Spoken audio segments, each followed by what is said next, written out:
আসমর যে কথা বলেছে সেটা ঠিক। আর এখন আপনারা প্রস্তুত রাখতে হবে, একটাই রাখতে হবে, আগামীতে যাতে আমরা হিন্দু বাঙালি না বলে এবং ত্রিপ্রাসা এবং মুসলিম এবং বাঙালি এবং বুদ্ধিস্ট না বলে আমরা ঐক্যভাবে কীভাবে আমাদের যে ডিমান্ড, যে ভারতীয় পবিত্র সংবিধান আর্টিকেল 2 এবং 3টা, সেই গ্রেড আমরা কীভাবে শক্ত করে সেটা মজবুত করে এখানে নিয়ে আসতে পারবি। তাই সেই জন্য আমরা সকল ঐক্যভাবে থাকতে হবে এবং যারা বিরোধী আছে তারা সব উঠেকে তারা ফালাইতে হবে। আপনারা সবাই প্রস্তুত থাকতে হবে।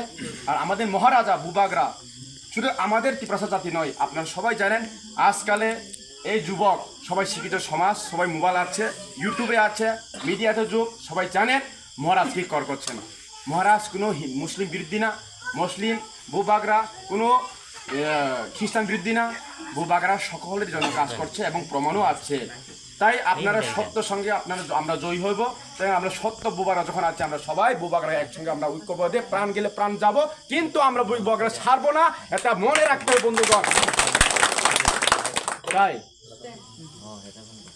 আমাদের যারা আজকে স্বাগত অন্যান্য পার্টি থেকে, সিপিএম হোক, বিজেপি হোক বা কংগ্রেস হোক বা অন্যান্য যে কোনো পার্টি আজকে যারা স্বাগত, আমি তাদেরকে শুধু আমি তীব্রমতভাবে আমি স্বাগত জানাইনি, তাদেরকে আমাদের পরিবারের লোক, আমাদের সদস্য, আমাদের দাদা, আমাদের বোন, সেইভাবে আমি তাকে বিজেপি দেখে আমি তার দাদা বলিনি এবং আমি কোনো কংগ্রেস বলে তাদের দাদা বলিনি, কিন্তু আমরা শুধু হিউম্যান এবং মানুষ হয়ে এবং এক জাতি এবং এক প্রাণ এইভাবে মনে রেখে এক রক্ত এক জাত বলে আমি আপনাদেরকে স্বাগতম জানাই। তাই আপনারা এখানে তীব্রমতাতে আপনারা, আমি বিজেপি থেকে আসছি, সিপিএম থেকে আজকে আসছি, এতে না ভেবে আমার ঘরের লোক নিজের মতে থাকবেন, কোনো বইয়ে থাকবেন না। আপনারা সঙ্গে আমরা 100 বার আছি বন্ধুগণ, আপনারা কোনো বইয়ে থাকবেন না। এবং আপনারা আসার পরে যদি কেউ আপনার উপর যে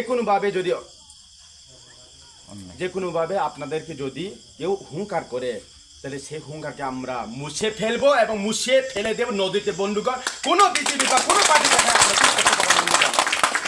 তাই আমি আর বেশি কথা বলবো না, শুধু আমাদের ম্যাডাম এবং স্যার তারা আছেন, তারা কথা বলবে। আপনারা জানেন যে বাংলাদেশ হোক বা অন্য জাতি হোক কী হচ্ছে, এবং এই ভারতবর্ষতেও তিনি হিন্দু এবং বাঙালিদের, হিন্দু এবং মুসলিমদেরকে বিরোধ করার জন্য অন্যান্য পার্টি তারা ষড়যন্ত্র চালাচ্ছে। সেটা হচ্ছে কোনো হিন্দু না, তারা এই মুসলিম দেখিনি, তারা হিন্দু দেখিনি, তারা কোনো জাতি দেখিনি, তারা একটাই দেখে কীভাবে আমাদের ভারতকে ষড়যন্ত্র করে কীভাবে তারা এই ভারতে গৃহযুদ্ধ গড়ে তৈরি করতে পারে, সেটা চাইছে। এটা বাইরের ইন্টারন্যাশনাল ইস্যুটা চাইছে। তাই আমরা সকল হিন্দু খ্রিস্টান বলে না বলে আমরা সব ভারতীয় এবং ভারতের নাগরিক বলে আমরা এই আমাদের যে গ্রেড ডিমান্ডটা, সেই ভারতের নাগরিক হয়ে আমরা আন্দোলন জানার জন্য সবাই প্রস্তুত থাকবেন। যদি আগামীতে যদি বুবাগরা যদি আমরা গ্রেড ডিমান্ডের জন্য আন্দোলন করার জন্য প্রস্তুত যদি অর্ডার করি, তাহলে আমরা সকল ঘরে থেকে বার হয়ে আমরা বুবাগরার সঙ্গে থাকবো। এবং আমি এখানে আপনাকে প্রশ্ন করব, আপনারা কি এই গ্রেড ডিমান্ড করার জন্য আপনারা কি প্রস্তুত আছেন? আপনারা কি মহারাজা প্রস্তুত আছেন? তো এই সকলকে ধন্যবাদ জানিয়ে আমরা সংক্ষিপ্ত ভাষণ এখানে সমাপ্ত করি এবং সকলকে আন্তরিক শুভেচ্ছা জানিয়ে এবং আগামীতে যাতে আমাদের এই আগামী পবিত্র 2026 বিধানসভাতে আমরা সকল শুধু এখানে না, এই গ্রামে যাতে কোনো ন্যাশনাল পার্টি, কোনো সিপিএম বিজেপি কংগ্রেস যাতে না থাকে, শুধু একটাই থাকবে, ঐক্য হয়ে শুধু তীব্রমতা এবং বুবাগরা থাকবে, আর কেউ থাকবে না বন্ধুগণ।